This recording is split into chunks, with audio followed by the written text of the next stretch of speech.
le Seigneur, je vous salue au nom de notre Seigneur Jésus-Christ. Et c'est avec joie que je vous retrouve encore aujourd'hui autour de la parole de Dieu. Mais premièrement, confions ce moment au Seigneur. Seigneur, je te remercie pour la parole d'aujourd'hui. Merci Seigneur de nous parler encore une fois à travers la vie de Ruth. Ruth a eu la foi et sa foi l'a conduite dans le champ de Boaz et sa foi a été récompensée. Merci, parce que la foi est toujours récompensée. Alors que tes enfants placent leur foi entièrement en toi et se lèvent pour te suivre, je prie que comme Ruth, leur foi soit récompensée et que tu les conduises dans le champ de la bénédiction. Au nom de Jésus-Christ. Amen. Le message que nous diffusons aujourd'hui s'appelle « Ton futur sera plus beau que ton passé » ou Ruth numéro 4. Et ceci est le 4e message d'une série que le pasteur Jean-Claude a donné en 2013 sur le livre de Ruth. Le livre de Ruth nous parle de la grâce de Dieu. Ruth est une jeune veuve qui, à cause de ses origines moabites, est sous la malédiction. Et elle n'a aucun droit pour entrer dans l'assemblée d'Israël. Mais elle décide de s'attacher à Naomi et aussi de s'attacher à son Dieu. Et Ruth, après donc avoir placé sa foi dans le Dieu d'Israël, va bénéficier d'une grâce exceptionnelle. Le livre de Ruth est composé de 4 chapitres et chaque chapitre parle d'une étape de la foi. 1. La foi part sans savoir où elle va. Et donc Ruth, par la foi, part dans un pays qu'elle ne connaît pas. 2. La foi fait quelque chose. Ruth se lève par la foi et elle va glaner. Et la main invisible du Dieu d'Israël en qui elle s'est confiée la conduit dans le champ de Boaz. Boaz, qui est l'image de Jésus-Christ, lui montre une faveur exceptionnelle. 3. La foi obéit et la foi se soumet. Naomi explique à Ruth que Boaz est leur proche parent rédempteur et qu'il peut les racheter et aussi épouser Ruth pour assurer une descendance à leur famille. Ruth obéit et se soumet à Naomi. Elle écoute donc tous ses conseils et ainsi Boaz accepte de tout faire pour les racheter. L'émission d'aujourd'hui nous parle de la 4e étape de la foi. La foi est toujours récompensée. Donc dans ce 4e chapitre, Boaz explique à Ruth qu'il y a un autre parent rédempteur qui est plus proche que lui. Amen. Appelé untel. Boaz convoque monsieur untel et 10 anciens pour traiter du cas de rachat de Naomi et Ruth. Et le pasteur Jean-Claude nous explique que monsieur untel représente la loi et les 10 anciens représentent les 10 commandements. Il est donc impossible que monsieur untel rachète Ruth, car la loi ne rachète pas, la loi condamne. Et donc Boaz, l'image de Christ, va racheter Ruth, qui est l'image de l'Église, et Naomi, qui est l'image d'Israël. Et en plus, Boaz va épouser Ruth comme Christ va épouser l'Église. Boaz et Ruth vont avoir un enfant qui s'appelle Obed. Obed signifie serviteur, serviteur de l'Éternel. Obed deviendra le grand-père du roi David et David deviendra l'ancêtre de Jésus-Christ. Pourtant, selon la loi de Deutéronome 23, Ruth n'avait aucune chance d'entrer dans l'assemblée d'Israël et encore moins la possibilité de devenir l'ancêtre de Jésus-Christ. Mais Dieu l'a fait à cause de sa foi. Et le pasteur Jean-Claude nous pose la question: ah, est-ce que tu as la foi? Est-ce que tu as la foi? Si, comme Ruth, nous mettons notre foi dans notre Boaz, Jésus-Christ, Dieu va nous conduire dans le champ de notre Boaz et nous allons expérimenter le salut et la bénédiction. Et notre foi en Jésus-Christ va contrecarrer les effets de la loi et briser la malédiction qui est sur nos vies. Le pasteur Jean-Claude conclut en nous disant que le christianisme ne consiste pas à respecter la loi et même les 10 commandements. Personne ne peut le faire à part Jésus. Et si même nous pouvions respecter 99% des commandements, il suffit que nous rations un seul commandement et cela annulerait les 99 autres commandements que nous avons réussi à respecter. La loi ne peut que nous condamner. Il suffit alors que nous acceptions Jésus, amen, qui lui-même a respecté les commandements et qui a pris notre condamnation sur lui. Et ainsi, en échange, nous recevons la justice de Dieu. La vie chrétienne se vit par la foi. Et la foi, nous dit le pasteur Jean-Claude, la foi, ce n'est pas respecter les commandements, mais c'est avoir une relation personnelle avec Dieu. Et quand tu as une relation personnelle avec Dieu, il y a des choses que tu ne feras pas. Tu n'as pas besoin de loi pour cela, parce que ta relation avec Dieu t'apprend l'amour de Dieu et comment respecter Dieu et marcher avec Dieu. Donc tout au long de l'enseignement d'aujourd'hui, le pasteur prie pour ceux qui se sentent condamnés à cause de leur passé et il invite tous ceux qui ne l'ont pas encore fait à recevoir Jésus comme leur Seigneur et Sauveur. Et donc en faisant de Jésus notre Seigneur, nous rentrons dans la famille de Dieu. Quand Ruth a rencontré Boaz, elle est rentrée dans la famille d'Israël et dans la lignée de Jésus-Christ. De la même manière, quand nous donnons notre vie à Jésus, spirituellement, nous quittons la lignée de nos ancêtres et nous rentrons dans la famille de Dieu. Et non seulement nous, mais aussi notre descendance bénéficie de la bénédiction de Dieu. Donc le fait d'inviter Boaz dans notre vie, c'est la certitude que notre futur sera plus beau que notre passé. Amen.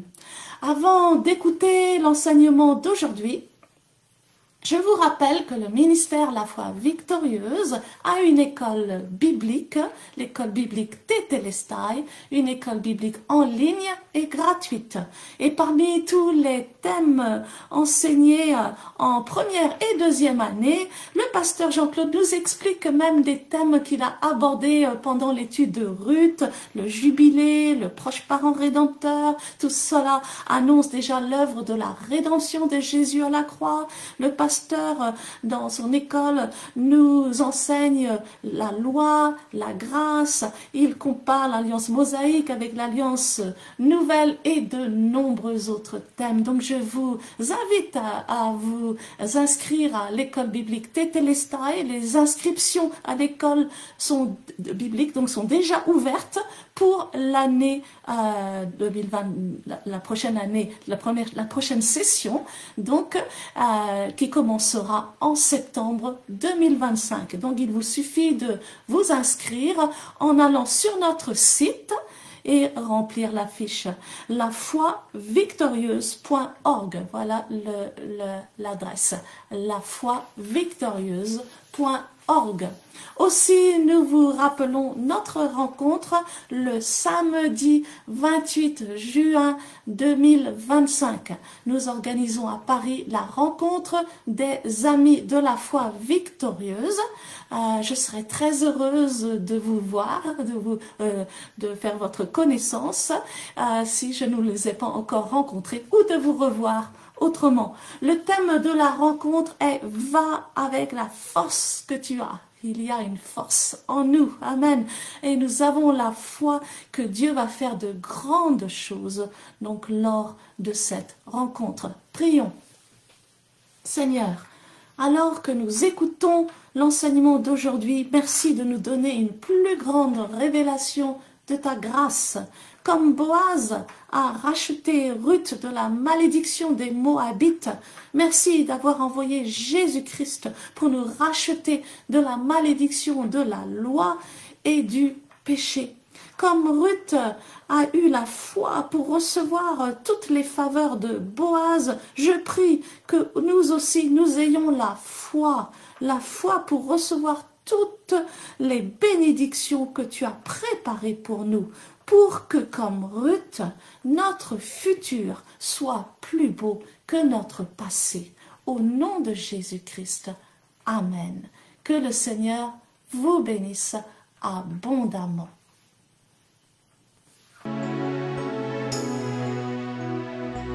Bien-aimés dans le Seigneur, je vous salue au nom de notre Seigneur Jésus-Christ.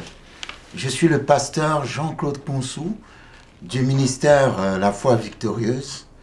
Depuis quelque temps, nous sommes en train de faire une étude sur les 4 chapitres du livre de Ruth. Alors dernièrement, nous étions sur le chapitre 3. Nous n'avions pas encore fini le chapitre 3. Ben, aujourd'hui, nous allons terminer le chapitre 3 et entamer aussi le chapitre 4 et par la grâce de Dieu, terminer le chapitre 4 aujourd'hui. Donc, que le Seigneur vous bénisse. Merci d'être au rendez-vous. Seigneur, je te rends grâce pour ces moments où nous allons parler de toi, parler de ta parole. Saint-Esprit, nous t'invitons au milieu de nous. Viens nous ouvrir ta parole. Viens nous éclairer sur les profondeurs de ta parole. Afin qu'au travers de cette étude, Seigneur, nous puissions recevoir encore plus grandement de toi. Que nous puissions voir notre foi augmenter, que nous puissions mieux apprendre à connaître le Dieu d'amour, le Dieu de grâce que tu es. Qu'au travers de cette étude, Seigneur, que quelqu'un reçoive sa délivrance, que quelqu'un puisse découvrir quelle est la beauté, la grandeur de ton amour pour nous. Merci Saint-Esprit de ce que tu nous conduises dans cette étude. Au nom de Jésus-Christ de Nazareth, nous avons prié. Amen. Alors, hier, nous avions parlé du chapitre numéro 3 de Ruth, dont le sous-thème était la foi obéit et la foi est soumise. Nous avons parlé de Naomi, qui était le mentor de Ruth. Nous avons vu que le mentor, c'est quelqu'un qui est expérimenté, c'est un guide, c'est quelqu'un qui, au travers des expériences de la vie et aussi de la sagesse de Dieu, est capable de vous donner des conseils qui vont vous amener au succès. Et je vous disais que j'aimais particulièrement le premier verset du chapitre 3, dans lequel Naomi disait à Ruth, « Je voudrais assurer ton repos afin que tu sois heureuse. » Et je dis toujours, quand vous voyez la vie de Naomi n'est pas une vie remplie de succès. C'est une vie amère, remplie de défaites, de déceptions. Naomi est passée par des situations très dures, très difficiles. Mais vous savez, dans la vie, vous pouvez ne pas avoir réussi, ou vous pouvez même avoir tout raté, si vous me permettez cela. Mais ce n'est pas parce que vous avez tout raté que vous n'êtes pas une référence ou une inspiration de courage pour quelqu'un? Ben justement parce que vous êtes passé par des expériences dures et difficiles de la vie, parce que vous avez goûté à l'échec et à la défaite. Cela vous donne le droit de pouvoir donner des conseils aux gens. Parce qu'il y a aussi une certaine sagesse qui vient de l'échec. Parce que lorsqu'on échoue, on est en situation de connaître et de comprendre comment mieux réussir. Donc Naomi n'avait pas une vie remplie de succès, mais malgré cela, elle pouvait communiquer une certaine sagesse à Ruth. Peut-être que tu as raté certaines choses dans ta vie, mais tu ne dois pas être découragé pour cela. Parce que comme je l'ai déjà dit, tu restes une référence pour quelqu'un qui, en cachette, t'admire, admire ton courage, admire ta foi. Et avec tout ce que tu as eu comme acquis, tu es capable maintenant d'être aussi le mentor de quelqu'un. Parce que tu es déjà passé par là. Parce que tu as déjà eu telle et telle expérience. Donc tu peux donner des conseils à quelqu'un. Donc nous avons vu que Ruth a suivi les conseils de Naomi. Elle a fait tout ce que Naomi lui avait dit de faire. Donc elle était partie s'allonger au pied de Boaz. Et nous savons que lorsque Boaz a remarqué que quelqu'un était à ses pieds, la Bible dit, il avait eu peur. Mais quand il s'est rendu compte que c'était Ruth, il a dit ceci à Ruth. Alors nous sommes dans Ruth, chapitre 3, verset 11.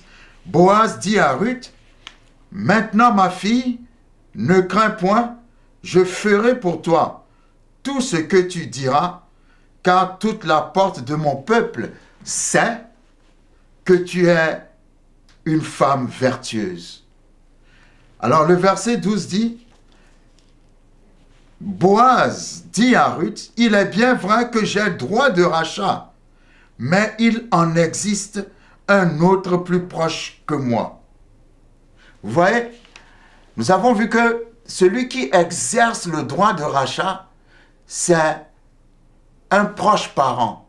C'est le parent le plus proche. C'est celui-là qui exerce le droit de rachat. Maintenant, Boaz dit à Ruth, « Je veux bien te racheter. Je veux bien exercer le droit de rachat sur toi. » Mais le problème, c'est qu'il se trouve quelqu'un qui est plus proche de toi que moi. Donc, je ne peux pas passer avant cette personne. Si cette personne refuse d'exercer le droit de rachat sur toi, alors je pourrais le faire. Mais autrement, je ne pourrais pas, comment dirais-je, je ne pourrais pas te racheter. Donc, la Bible dit, Boaz lui dit, « Il est bien vrai que j'ai droit de rachat, mais il en existe un autre plus proche que moi.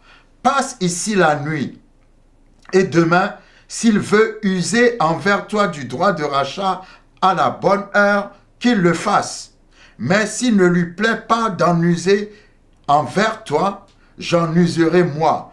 L'Éternel est vivant, reste couché jusqu'au matin. » Alors Boaz lui dit, « Si cette personne refuse de te racheter, moi je le ferai. » Verset 14.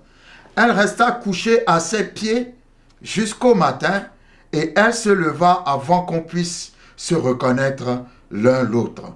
Boaz dit, qu'on ne sache pas qu'une femme est entrée dans l'air. Et il ajouta, donne le manteau qui est sur toi et tiens-le. Elle le tint et il mesura 6 mesures d'orge qu'il chargea sur elle. Puis il rentra dans la ville. Vous vous souvenez, nous avons vu dans un passage que je pense que c'est dans Ruth, Ruth chapitre 2 à son verset 17. Nous avions vu que lorsque Ruth glanait dans le champ de Boaz, à la fin de la journée, la Bible dit dans Ruth 2 verset 17 que il y eut environ un épha d'orge. Ruth avait au total glané un épha d'orge ou une mesure d'orge. Et nous disions que cela équivalait à une provision de pain pour 10 jours. Donc, quand elle travaillait, elle pouvait avoir une mesure d'orge. Mais ici, lorsqu'elle est venue au pied de Boaz, au moment où elle allait partir, Boaz lui a donné 6 mesures d'orge, c'est-à-dire une provision de pain pour 60 jours. Qu'est-ce que ça veut dire? Ça veut dire que quand nous venons à Dieu, parce que nous voulons recevoir de Dieu quelque chose de précis, Dieu nous le donne, puisqu'il a dit, demandez, je vous donnerai. Mais lorsque nous cherchons Jésus-Christ, lorsque nous cherchons Dieu pour lui-même, pour ce qu'il est, Seigneur, je t'adore parce que tu es mon Seigneur. Je t'adore pour qui tu es, alors il nous donne plus que nous en avons besoin. Quand elle travaillait, elle gagnait une mesure d'orge. Mais quand elle est venue au pied de Boaz, quand elle est venue au pied de Jésus-Christ, elle est ressortie avec 6 mesures d'orge. Ceci nous montre la faveur et la grâce que Dieu est prêt à manifester pour nous. Et j'ai toujours l'habitude de dire que Dieu ne s'arrête jamais à 6.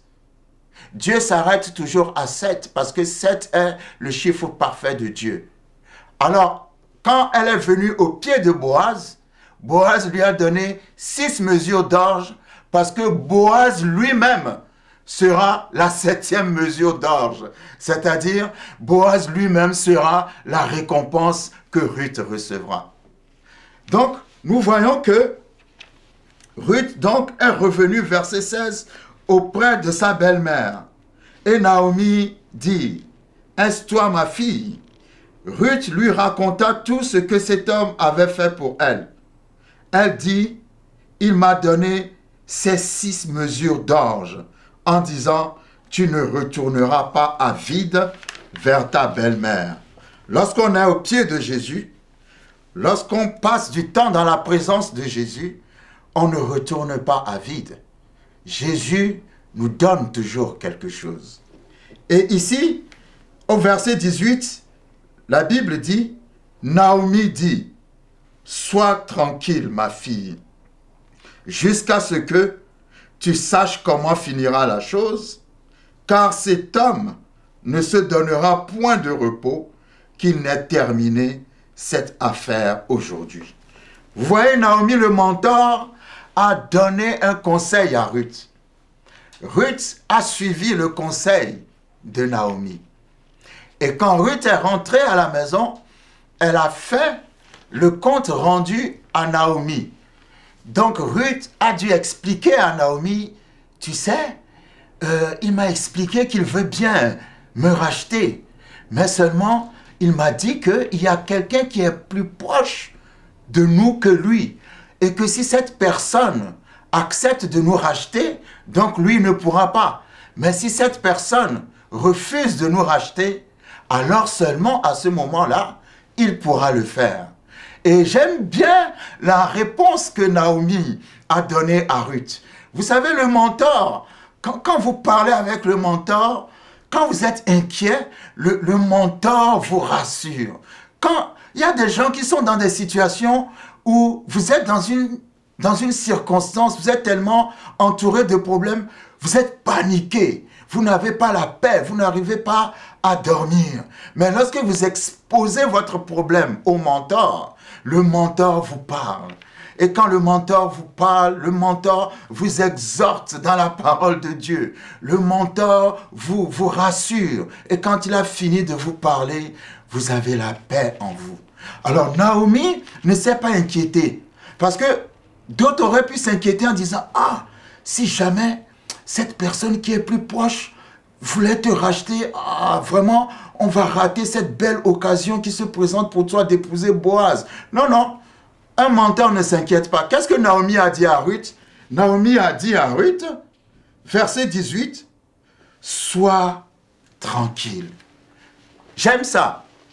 Dieu est en train de dire à quelqu'un qui nous suit actuellement, « Sois tranquille. » Vous savez, dans la parole de Dieu, depuis l'Ancien Testament jusqu'au Nouveau Testament, Dieu a l'habitude de répéter une parole. Cette parole, c'est « Ne crains pas.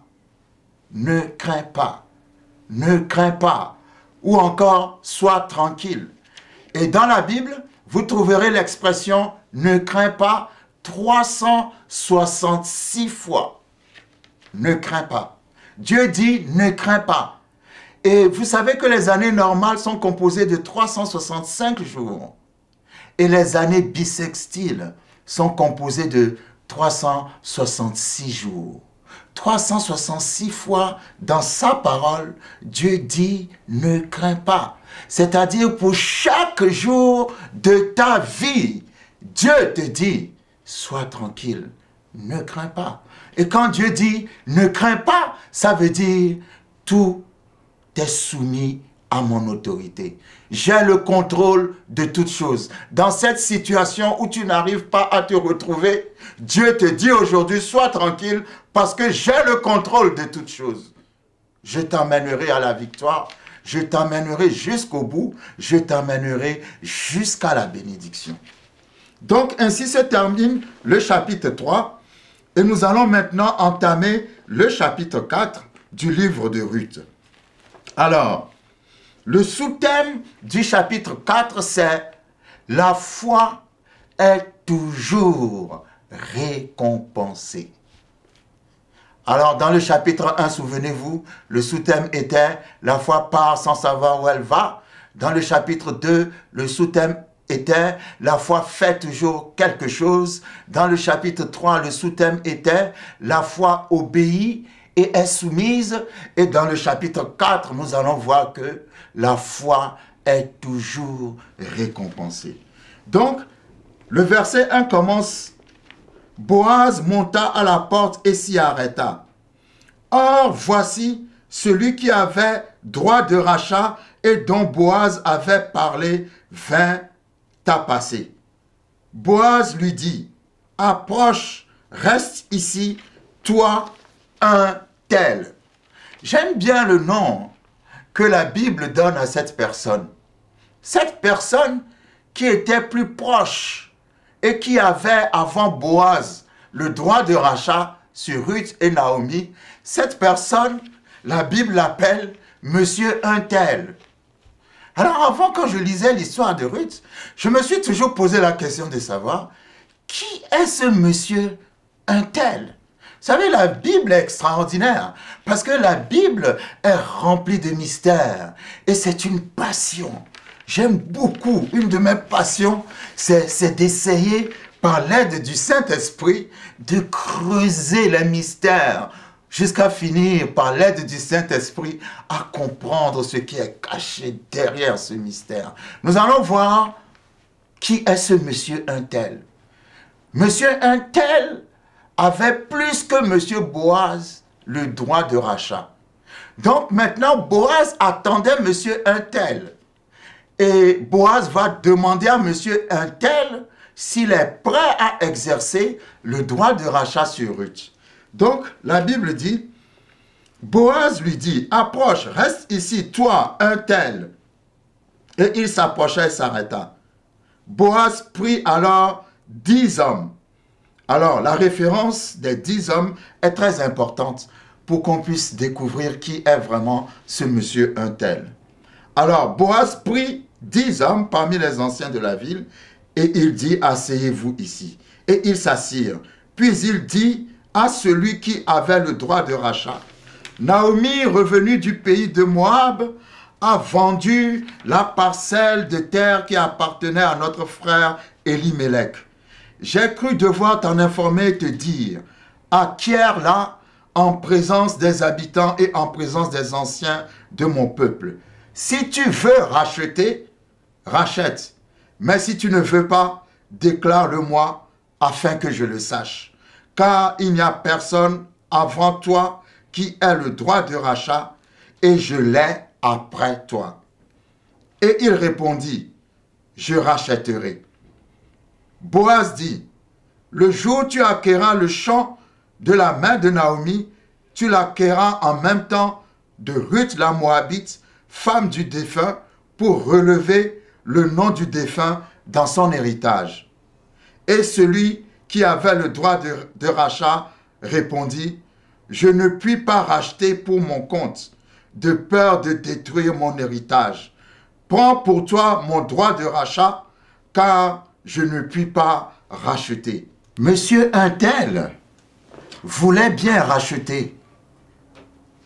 Et au verset 5, Ruth 4, verset 5, Boaz dit à monsieur Untel, le jour où tu acquerras le champ de la main de Naomi, tu l'acquerras en même temps de Ruth la Moabite, femme du défunt, pour relever le nom du défunt dans son héritage. Et la Bible dit, monsieur Untel, verset 6, c'est-à-dire celui qui avait droit de rachat, répondit, je ne puis pas racheter pour mon compte. Donc monsieur Untel était prêt à racheter s'il fallait restaurer à Naomi et à Ruth les biens matériels. Mais monsieur Boaz lui a précisé, il ne s'agit pas seulement de leur restaurer leurs biens matériels, mais il faudra aussi dans cette restauration, dans ce rachat, que tu épouses Ruth afin de donner une postérité à son mari qui est décédé. Et à ce moment-là, quand monsieur Untel a entendu cela, il a dit non, non, non, non, non, je ne veux plus racheter. Si toi tu veux, tu rachètes, mais moi, je ne veux plus racheter de peur de détruire mon héritage. Et donc, la Bible dit, verset 6, « Et celui qui avait le droit de rachat répondit, « Je ne puis pas racheter pour mon compte, de peur de détruire mon héritage. Prends pour toi mon droit de rachat, car je ne puis pas racheter. » Maintenant, monsieur Untel donne à monsieur Boaz son droit de rachat pour que monsieur Boaz puisse l'exercer. Et le verset 7 dit, « Autrefois en Israël, pour valider une affaire quelconque relative à un rachat ou à un échange, l'un ôtait son soulier et le donnait à l'autre. Cela servait de témoignage en Israël. » Verset 8, « Celui qui avait le droit de rachat dit donc à Boaz, monsieur Untel dit donc à Boaz, acquiert pour ton compte. Et il ôta son soulier. Donc, monsieur Untel, parce qu'il ne voulait pas racheter Ruth, selon la tradition, a enlevé son soulier et a donné son soulier à Boaz. Ce qui signifiait qu'il transférait ou transmettait à Boaz son droit de rachat. Maintenant, lorsque nous lisons Deutéronome chapitre 25, du verset 5 à 19, nous allons voir quelque chose de très intéressant qui explique pourquoi M. Untel a enlevé son soulier. La Bible dit dans Deutéronome 25, verset 5 à 10, je lis, « Lorsque des frères demeureront ensemble et que l'un d'eux mourra sans laisser de fils, la femme du défunt ne se mariera point au dehors avec un étranger, mais son beau-frère ira vers elle, la prendre pour femme et l'épousera comme beau-frère. Le premier-né qu'elle enfantera succédera au frère mort et portera son nom afin que ce nom ne soit pas effacé d'Israël. Si cet homme ne veut pas prendre sa belle-sœur, alors c'est ce passage qui nous intéresse, c'est ce que M. Untel a fait, il ne voulait pas prendre sa belle-sœur qui est Ruth. Alors la Bible dit, si cet homme ne veut pas prendre sa belle-sœur, elle montera à la porte vers les anciens et dira, mon beau-frère refuse de relever en Israël le nom de son frère. Il ne veut pas m'épouser par droit de beau-frère. Les anciens de la ville l'appelleront et lui parleront. S'il persiste et dit, je ne veux pas la prendre, alors sa belle-sœur s'approchera de lui en présence des anciens, lui ôtera son soulier du pied et lui crachera au visage. Et prenant la parole, elle dira, ainsi sera fait à l'homme qui ne relève pas la maison de son frère. Et sa maison sera appelée en Israël la maison du déchaussé. Vous voyez? Donc, lorsque quelqu'un refuse de racheter, lorsque celui qui a le droit de rachat ne veut pas épouser la belle-sœur, la Bible dit, on lui enlèvera son soulier. Et nous voyons dans le passage que nous avons vu que la belle-sœur devra cracher sur son visage, mais je ne pense pas que c'est ce qui s'est passé avec monsieur Untel, mais le fait, le symbole du soulier, c'est une manière de dire, je ne veux pas racheter, mais je transfère ce droit de rachat à quelqu'un d'autre. Je précise ici que c'est ce qui se trouvait dans la tradition juive à l'époque, mais cette loi n'est plus respectée aujourd'hui. C'est une loi qui est dépassée, parce que celui qui a exercé le vrai droit de rachat sur nous, c'est notre Seigneur Jésus-Christ. Donc, que personne en suivant cette étude ne dise que c'est ce qui doit se passer absolument dans sa famille. Non, ça c'est, nous parlons des choses qui sont déjà passées, qu'on ne respecte pas, parce que Jésus-Christ, notre Boaz, est venu exercer le droit de rachat sur nous. Donc cette loi dont nous sommes en train de parler n'est plus actuelle. Donc, nous voyons par là que monsieur Untel a dit qu'il ne pouvait pas racheter.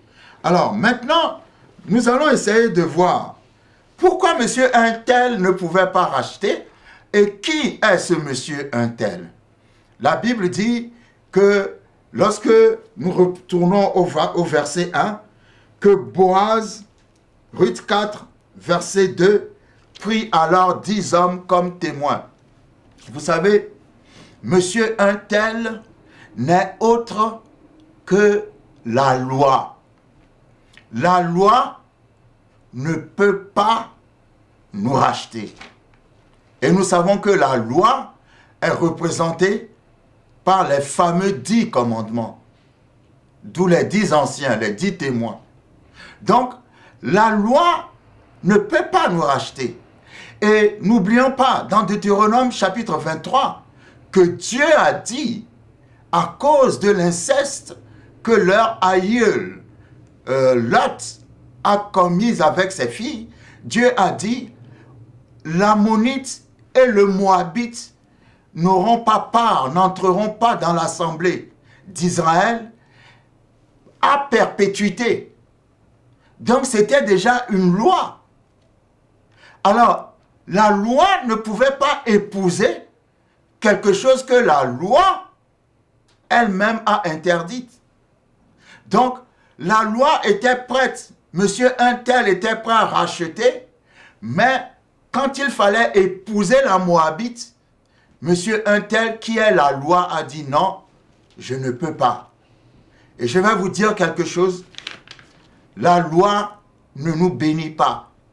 La loi ne peut pas nous racheter. Mais la grâce nous bénit et la grâce nous rachète.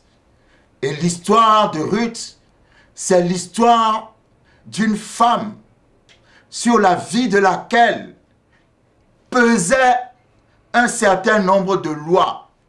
Mais quand elle a rencontré Boaz, quand elle a rencontré Jésus, Jésus a changé la loi. Ah, merci Seigneur. Je suis en train de parler à quelqu'un maintenant. Dans ta famille, il y a une loi qui a toujours pesé. Cette loi dit qu'on ne se mariera jamais dans la famille. Dans ta famille, il y a une loi qui a toujours pesé. Cette loi dit que la stérilité régnera dans la famille. Dans ta famille, il y a une loi qui a toujours pesé. Cette loi parle de maladies héréditaires. Dans ta famille, il y a toujours une loi qui a pesé. Cette loi parle de pauvreté de génération en génération. Mais alors que nous sommes en train de parler de Boaz, qui est le portrait de notre Seigneur Jésus-Christ, alors que tu reçois ce message aujourd'hui, j'ai une nouvelle pour toi. Jésus-Christ va changer la loi. Dans le nom de Jésus, que toutes les lois qui ont toujours pesé sur ta vie et qui ont été des lois qui ne te permettent pas de prospérer ni d'être béni, à partir d'aujourd'hui, nous annulons ces lois dans le nom de Jésus. À partir d'aujourd'hui, nous enlevons ces blocages, nous enlevons ces barrages, nous enlevons ces barrières dans le nom de Jésus. À partir d'aujourd'hui, nous changeons la loi parce que Dieu est un Dieu de grâce. Et la grâce te dit, tu ne le mérites pas, mais Boaz te le donne quand même. Tu ne le mérites pas, mais Boaz dit, à partir d'aujourd'hui, à partir de ta génération, toutes les bénédictions que tu n'as jamais expérimentées, tu vas commencer à les expérimenter et les gens diront que la loi a changé, à commencer par toi jusqu'à tes enfants, jusqu'aux enfants de tes enfants, jusqu'aux enfants des enfants de tes enfants, dans le nom de Jésus. Dans le nom de Jésus. Dans le nom de Jésus. Ruth chapitre 4, verset 9. Alors comme monsieur Untel, qui est l'image de la loi, ne pouvait pas racheter parce que la loi ne rachète pas. Si la loi rachetait, on n'aurait pas eu besoin de Jésus. C'est parce que la loi ne peut pas nous racheter. C'est pour ça que Jésus est venu le faire par la grâce. Que la grâce de Dieu s'étende sur ta vie à partir d'aujourd'hui, dans le nom de Jésus. Donc, le verset 9 nous dit, Boaz dit aux anciens et à tout le peuple, vous êtes témoins aujourd'hui que j'ai acquis de la main de Naomi tout ce qui appartenait à Elimelech, à Kiljon et à Machlon, et que je me suis également acquis pour femme Ruth la Moabite, femme de Machlon, pour relever le nom du défunt dans son héritage, et afin que le nom du défunt ne soit point retranché d'entre ses frères et de la porte de son lieu. Vous en êtes témoins aujourd'hui. Tout le peuple qui était à la porte et les anciens dirent, nous en sommes témoins, que l'Éternel rende la femme qui entre dans ta maison semblable à Rachel et à Léa, qui toutes les deux ont bâti la maison d'Israël. Manifeste ta force dans Ephrata et fais-toi un nom dans Bethléem. Puisse la postérité que l'Éternel te donnera par cette jeune femme rendre ta maison semblable à la maison de Pérez, qui fut enfantée à Juda par Tamar. Boaz prit Ruth, qui devint sa femme, et il alla vers elle. L'Éternel permit à Ruth de concevoir, et elle enfanta un fils. Les femmes dirent à Naomi, « Béni soit l'Éternel qui ne t'a point laissé manquer aujourd'hui d'un homme ayant droit de rachat et dont le nom sera célébré en Israël. Cet enfant restaurera ton âme, car et sera le soutien de ta vieillesse. Car ta belle-fille qui t'aime l'a enfantée, elle qui vaut mieux pour toi que 7 fils. Naomi prit l'enfant et le mit sur son sein, et elle fut sa garde. Vous voyez, Boaz a épousé Ruth. Il a pu exercer le droit de rachat sur Ruth. Parce que Boaz est l'image de la grâce. Et la Bible dit, quand ils se sont mariés, ils ont eu un fils. Et les gens ont dit à Naomi, voici, Dieu te restaure au travers de ta belle-fille. Parce que Naomi n'avait pas de petit-fils. Ses 2 fils étaient morts sans enfant.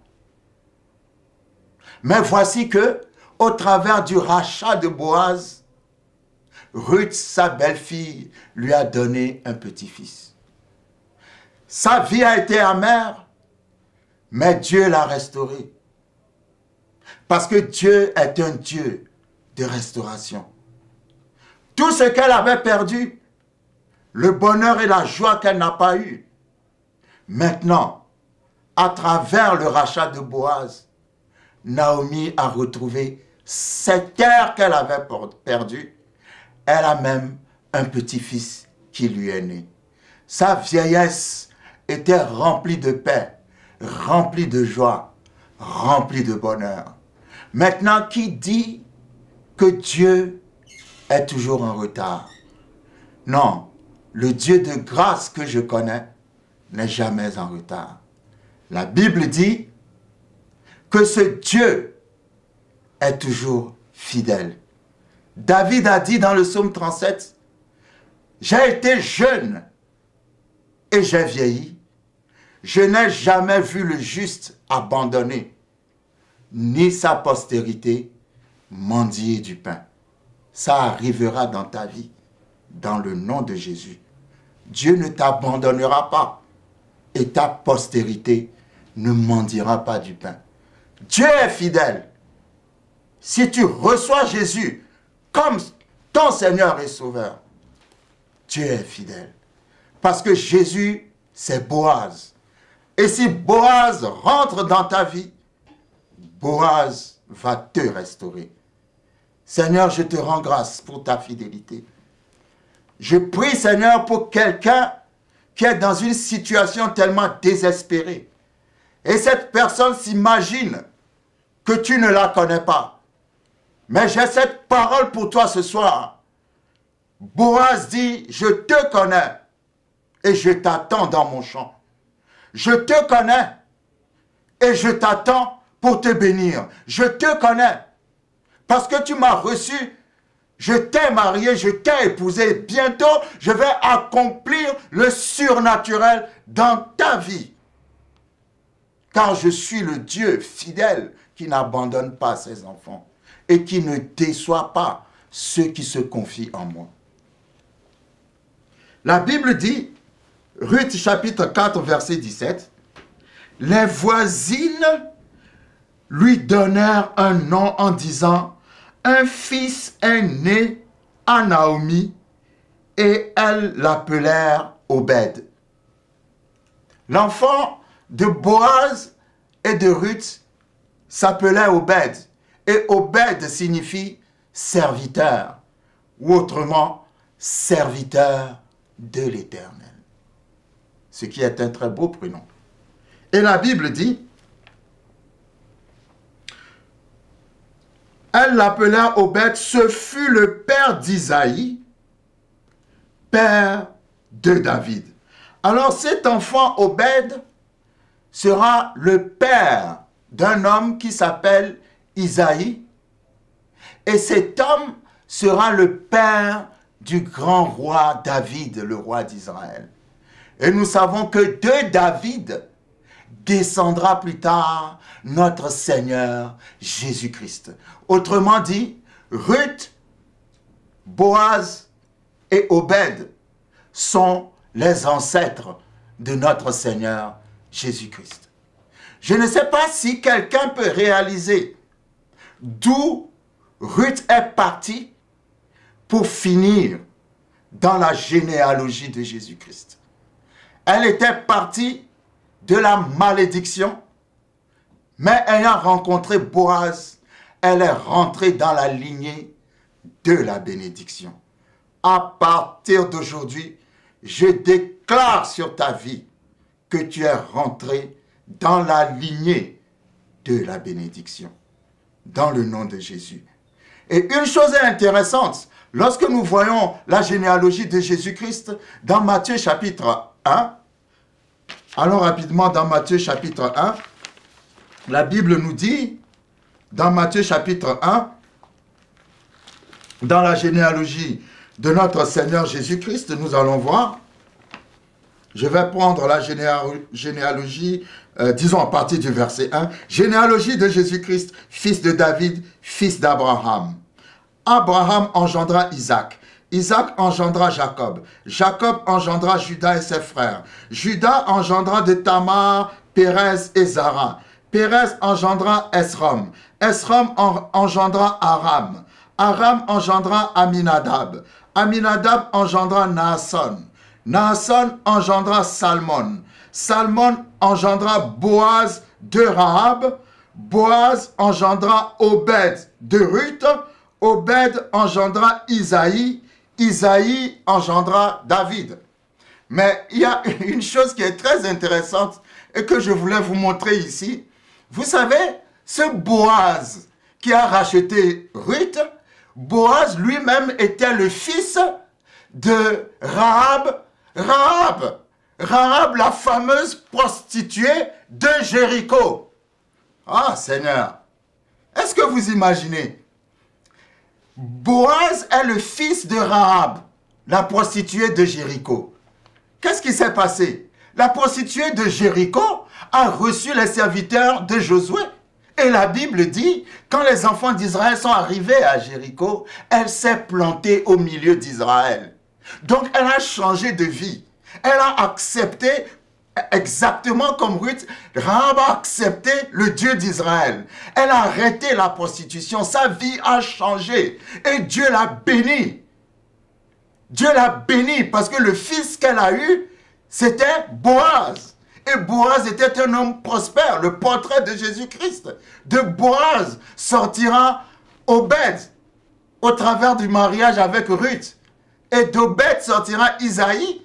D'Isaïe viendra le roi David et plus tard de David sortira notre Seigneur Jésus-Christ. Qui dit que Dieu n'est pas un Dieu de grâce, peu importe ton passé. Si tu as la foi et que tu acceptes le Dieu d'Israël, si tu as la foi et que tu acceptes le Dieu de notre Seigneur Jésus-Christ, si tu as la foi et que tu reçois Jésus-Christ dans ta vie, qui que tu sois, d'où que tu viennes, quel qu'a été ton passé, Dieu est prêt à te restaurer.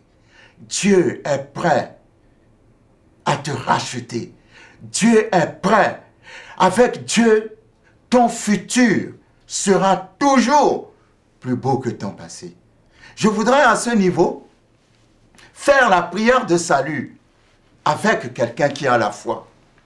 Avec quelqu'un qui, comme Ruth, veut expérimenter une rencontre surnaturelle avec Boaz, notre Seigneur Jésus-Christ.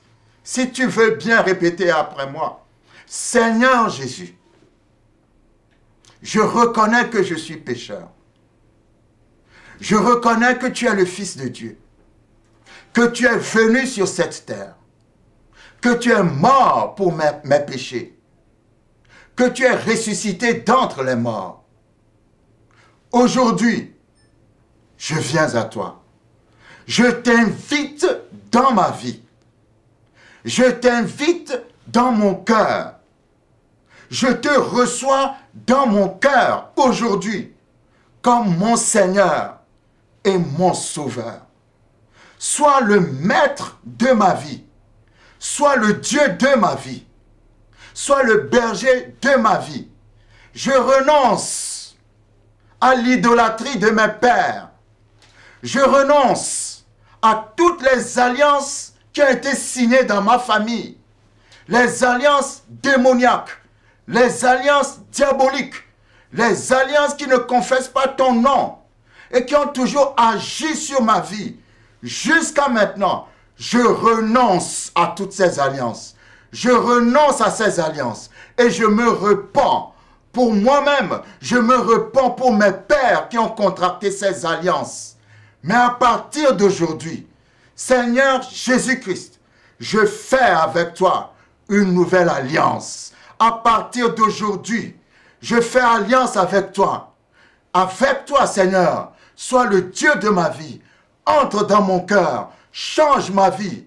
Je décide de marcher avec toi. Je décide de croire en toi. Je décide que désormais, tu es le seul maître dans ma vie. Au nom de Jésus. Amen.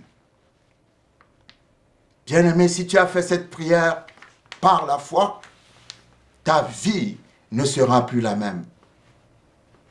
Tu viens juste de laisser ta vie entre les mains de Boaz, qui est notre Seigneur Jésus-Christ. Et Boaz va te sortir de la malédiction pour t'amener dans la bénédiction. J'aimerais, pour conclure ce message, dire à quelqu'un, ce n'est pas un hasard si j'ai choisi comme thème ton futur sera plus beau que ton passé. Parce que imaginez le passé de Ruth. Elle est venue d'une descendance maudite. Elle était veuve. Elle était pauvre. Elle n'avait aucune espérance. Le jour où elle est partie dans le champ pour glaner, elle n'était pas partie pour chercher un mari. Elle n'était pas partie pour chercher quelqu'un qui va exercer le droit de rachat sur elle. Elle ne savait même pas que le champ dans lequel elle va rentrer, là se trouve celui qui a le droit de rachat sur elle. Mais parce qu'elle a accepté le Dieu d'Israël, parce qu'elle a confessé le Dieu d'Israël, la main invisible de Dieu l'a conduite dans le champ de Boaz. Que la main invisible de Dieu change ta destinée aujourd'hui. Alors que tu viens de faire cette prière, où tu as confessé, reçu Jésus-Christ comme ton Seigneur et Sauveur, je déclare au nom de Jésus un changement dans ta vie. Je déclare au nom de Jésus que les portes fermées vont maintenant s'ouvrir. Je déclare au nom de Jésus-Christ un déménagement spirituel, un déménagement physique, un déménagement financier, un déménagement total. Là où tu étais avant, tu ne seras plus là-bas maintenant. Car Dieu va t'élever. Dieu va te mettre dans une position élevée. Parce que Jésus-Christ est assis à la droite de Dieu le Père. Et la Bible dit qu'en lui, nous aussi, nous sommes assis à la droite de Dieu le Père. Lorsque tu es assis dans les hauteurs, ça veut dire que tout est sous tes pieds. À partir d'aujourd'hui, la maladie sera sous tes pieds.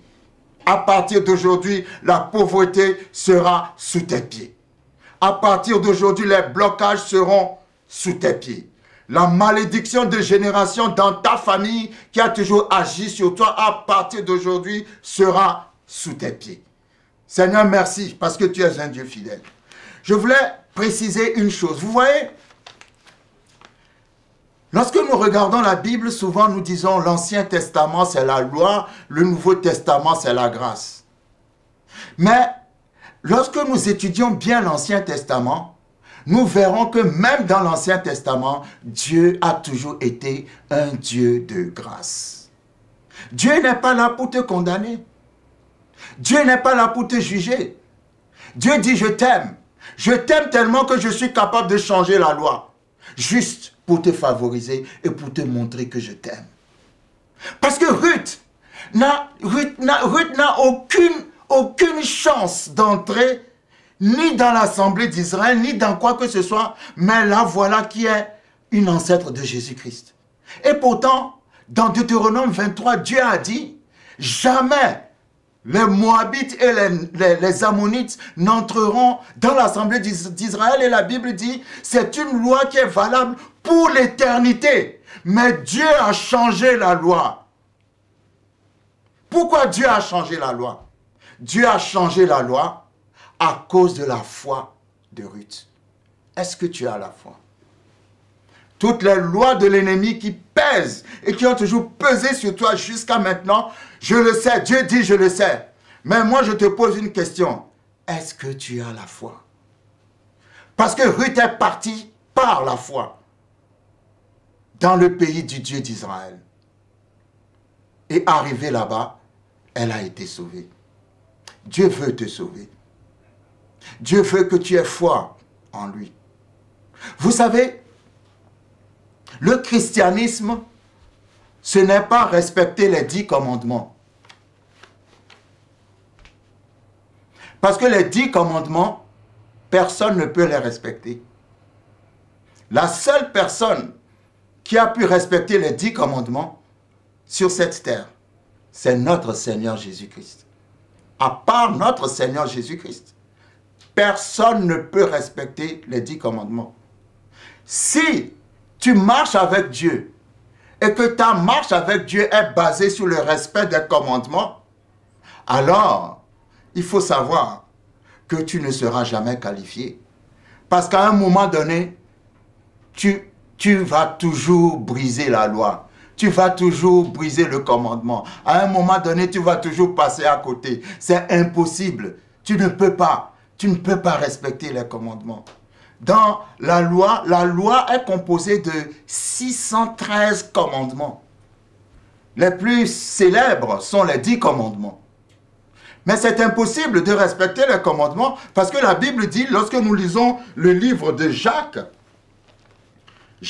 chapitre 2, à son verset 10, la Bible dit, « Car quiconque observe toute la loi, mais pêche contre un seul commandement, devient coupable de tous. » Si tu veux être béni en respectant les commandements, la Bible dit, supposons qu'il y a 1000 commandements.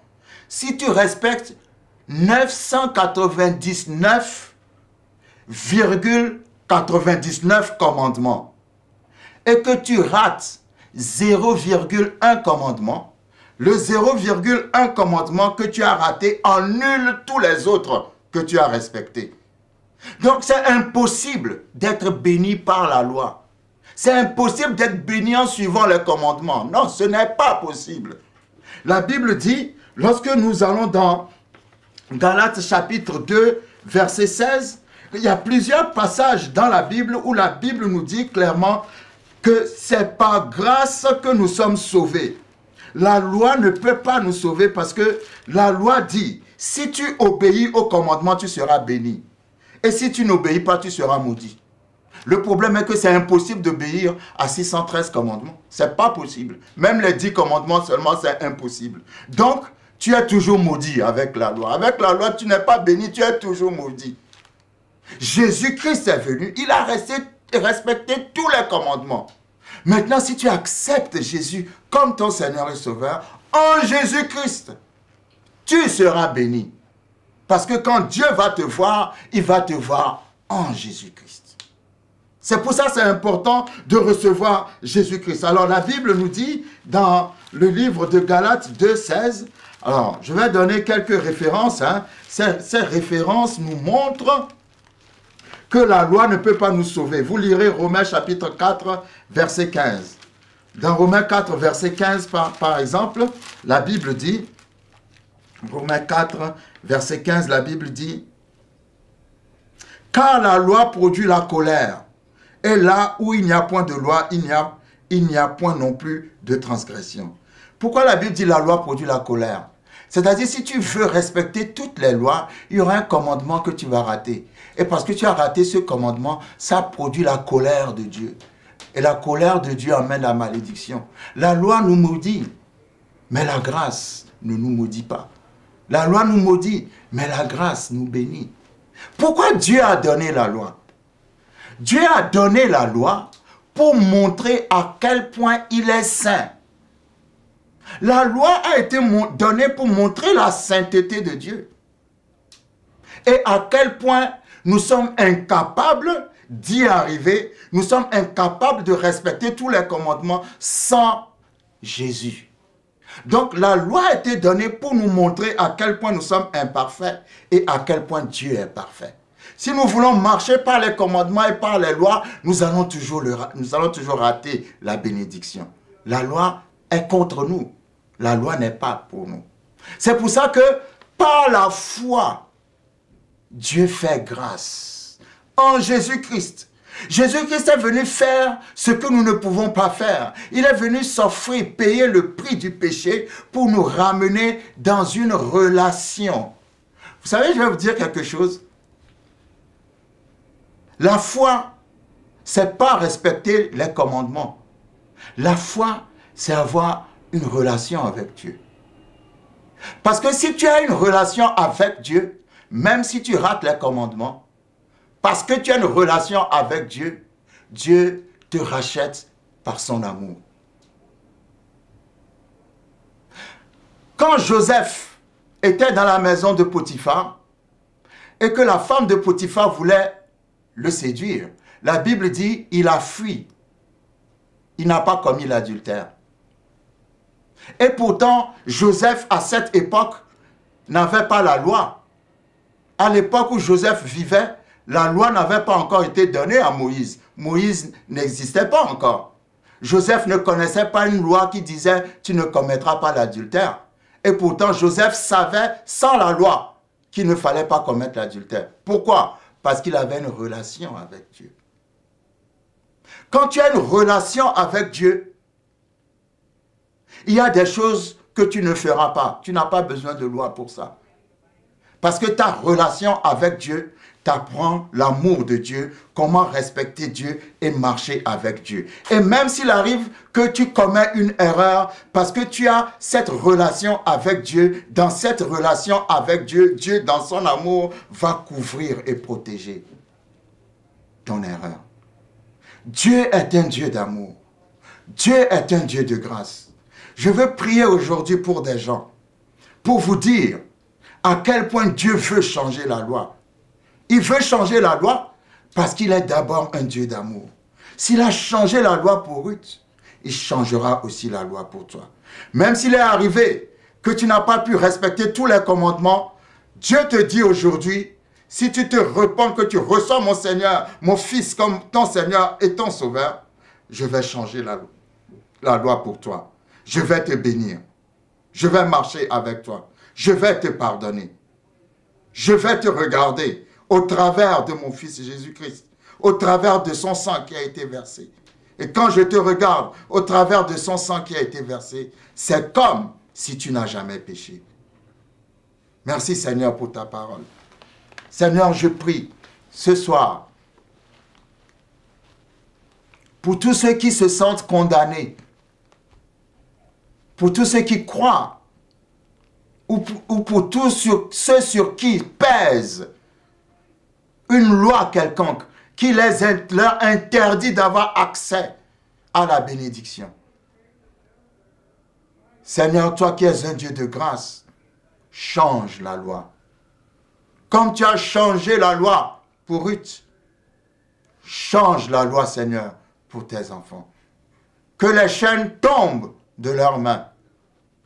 Que les portes de bénédiction s'ouvrent au-devant d'eux. Que leur attente, Seigneur, que la provision qu'ils attendent de toi, ils puissent le recevoir. Parce que Boaz est la provision. Jésus-Christ est la provision. Merci, Seigneur, de prendre le passé de quelqu'un et de faire en sorte que son futur soit plus beau que le passé. Dans le nom de Jésus-Christ. Amen.